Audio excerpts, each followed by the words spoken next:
तो आज हम लोग जानेंगे उबुंटू सॉफ्ट ऑपरेटिंग सिस्टम के बारे में कि ये कैसे कार्य करता है और इसका लाइब्रेरी एंड इंफॉर्मेशन साइंस में क्या यूज़ है। तो ऑपरेटिंग सिस्टम के बारे में अगर हम लोग बात करें तो जब भी हम कंप्यूटर या लैपटॉप का पावर बटन ऑन करते हैं उससे और जब मेन विंडो ओपन होता है उस समय तक जो प्रक्रिया होती है उसको बोलते हैं बूटिंग। तो कंप्यूटर को ऑन करने में या जब हम कंप्यूटर शट डाउन करते हैं तो उसके बाद जो प्रक्रिया आरंभ होती है उन दोनों को कार्य करने के लिए जो सिस्टम काम करता है, जो सॉफ्टवेयर काम करता है या जो प्रोग्राम काम करता है उसको बोलते हैं ऑपरेटिंग सिस्टम। इसको एक बूटिंग सिस्टम भी होता है, जैसे MS DOS हम लोग साधारण जो लैपटॉप होता है उसमें MS DOS का प्रयोग करते हैं। डिस्क ऑपरेटिंग सिस्टम तो एक इंटरनल भी होता है और कुछ एक्सटर्नल भी होते हैं। तो इसी तरीके से उबुंटू है, तो जान लेते हैं हम लोग उबुंटू का इतिहास और इसके बारे में। कहते हैं कि तो उबुंटू एक लाइनेक्स की तरह, लाइनेक्स इसका ओल्ड वर्जन था। लाइनेक्स क्या होता है कि बहुत ही उच्च निष्पादन वाला और वेब सर्वर का प्रयोग किया जाने वाला एक प्रमुख ऑपरेटिंग सिस्टम हुआ करता था। लेकिन इसी का एडवांस वर्जन जब लाया गया तो ये रेड हैट के रूप में, फेडोरी के रूप में या उबुंटू के रूप में आया। इसी का एडवांस वर्जन ही है लाइनेक्स का ही। तो इसकी विशेषताएं क्या क्या हैं? तो जो लाइनेक्स की विशेषताएं हैं उसको वही उबुंटू की भी विशेषताएं हैं। जैसे ये निःशुल्क है और इसका कम लागत है और इसका जो पब्लिक लाइसेंस है JNU मतलब जनरल पब्लिक लाइसेंस के साथ आते हैं, सभी के लिए उपलब्ध। दूसरा स्थिरता भी होता है और ये लिनक्स अन्य प्रणालियों की अपेक्षा में लिनक्स की जो स्थिरता है वो ज़्यादा होती है। अगर कोई वायरस वगैरह आ जाता है तो वायरस से लड़ने की जो क्षमता होती है ज़्यादा होती है, या वायरस आते भी नहीं हैं। निष्पादन क्षमता जो होती है विभिन्न नेटवर्क पर ये भी बहुत ही ज़्यादा होती है। और नेटवर्किंग जो सबसे मेन चीज़ होती है कि सर्वर और ग्राहक से जो जुड़ाव होता है, कनेक्शन, वो भी बहुत ही अच्छा होता है। और नेटवर्क बैकअप का कार्य भी बहुत ही तीव्रतापूर्वक होता है।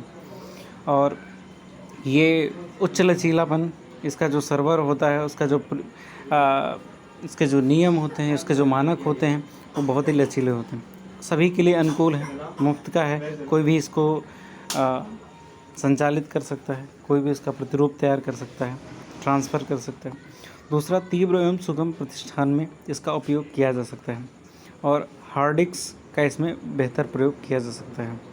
वो यह मुफ्त स्रोत है, बहुक्रियाशीलता, ये सारी चीज़ें इसकी विशेषताएँ हो गई। अब उबुंटू के बारे में है तो हमने बता ही दिया है कि उबुंटू लिनक्स पे आधारित एक ऑपरेटिंग सिस्टम है जिसका विकास प्रोग्रामरों के द्वारा किया गया था और ये विश्वव्यापी है।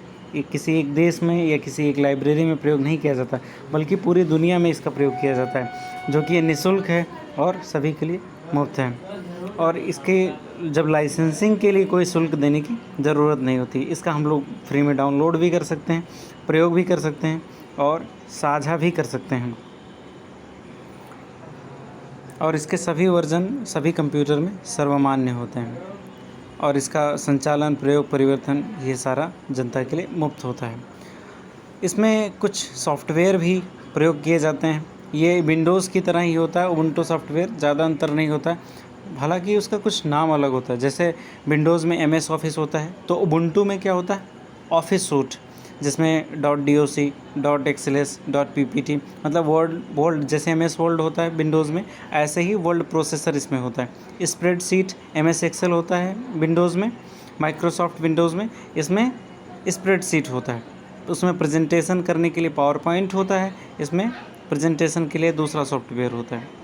तो ऑफिस सूट होता है जैसे उसमें MS ऑफिस होता है। ऐसे ही डेस्कटॉप ईमेल क्लाइंट ऐसी सुविधा होती है। ईमेल प्रोग्राम की उत्पत्ति के लिए भी उसके इंटरफेस वगैरह का सुविधा प्रदान किया जाता है। सॉफ्टवेयर इसमें सम्मिलित होते हैं। वेब ब्राउज़र की भी सुविधा है, फायरफॉक्स जैसी लोकप्रिय वेब ब्राउज़र भी इसमें शामिल हैं।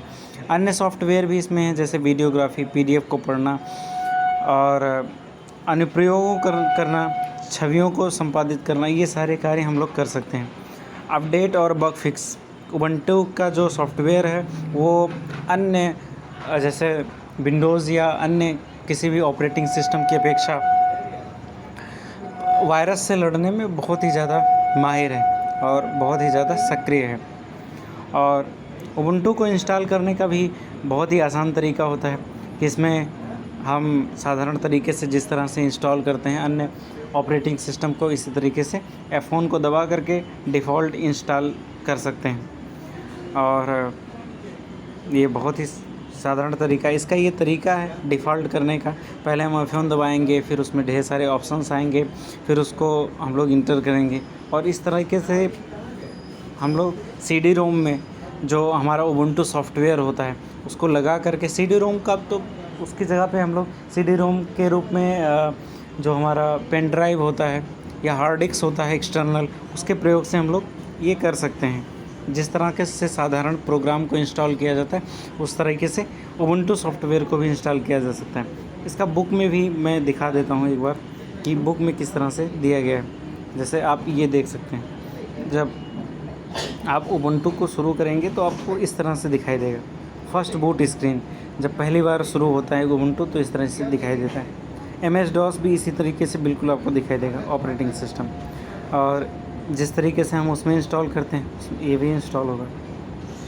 अब चूँकि ये मुफ्त में है, वो जो विंडोज़ होता है वो काफ़ी महंगे आते हैं, तो उसकी अपेक्षा ये मुफ्त में है, तो ये सभी के लिए आसानी से उपलब्ध करने वाला है। तो ये उबुंटू सॉफ्टवेयर का इसीलिए लाइब्रेरी या कॉमन प्लेटफॉर्म्स पे इसका यूज़ किया जाता है। अब उबुंटू जो फाइल सिस्टम है इसके बारे में हम लोग जान लेते हैं। एक होता है बूट डायरेक्टरी और एक होता है होम डायरेक्टरी। इससे क्या होता है, ये साधारण डायरेक्टरी मतलब होता है फोल्डर, ऐसा पाथ, रास्ता। तो जैसे हम लोग फ़ोल्डर बनाते हैं डेस्कटॉप पे, राइट क्लिक करके हमने फ़ोल्डर बना दिया, तो उसमें कुछ कमांड होते हैं, कॉमन कमांड, जिसका हम लोग प्रयोग करके विभिन्न कार्य करते हैं। तो इसमें जैसे स्टार्ट्स दिया है, एक्सकिल हो गया, LIS हो गया, AWK हो गया, CD, CHMOD, ये सारे कमांड हैं।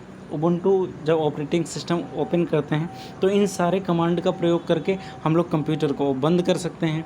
कंप्यूटर में जो डेस्कटॉप है उसमें विभिन्न प्रकार की क्रियाएं कर सकते हैं। हम लोग फ़ोल्डर बना सकते हैं, फ़ोल्डर को रीनेम कर सकते हैं, फ़ोल्डर को डिलीट कर सकते हैं। जैसे यहाँ पे PASSWD, तो उससे पासवर्ड को हम लोग चेंज कर सकते हैं, शट डाउन कर सकते हैं या शट डाउन उससे कमांड से।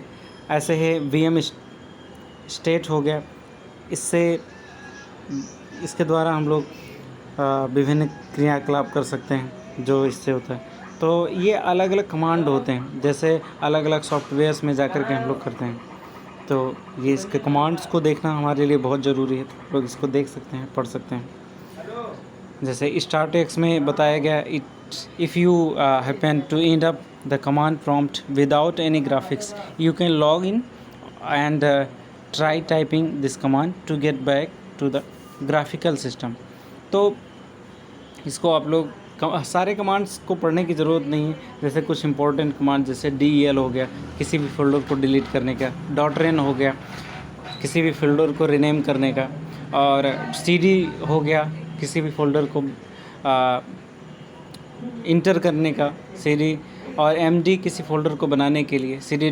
किसी फ़ोल्डर से पीछे आने के लिए। तो ये कुछ इंपॉर्टेंट कमांड्स हैं, आप इसको पढ़ सकते हैं। तो ये उबुंटू सॉफ्टवेयर के बारे में मैंने बताया, उसका प्रयोग हम लोग लाइब्रेरी में क्यों करते हैं इसके बारे में बताया, तो आप इसको देख सकते हैं। Thank you very much.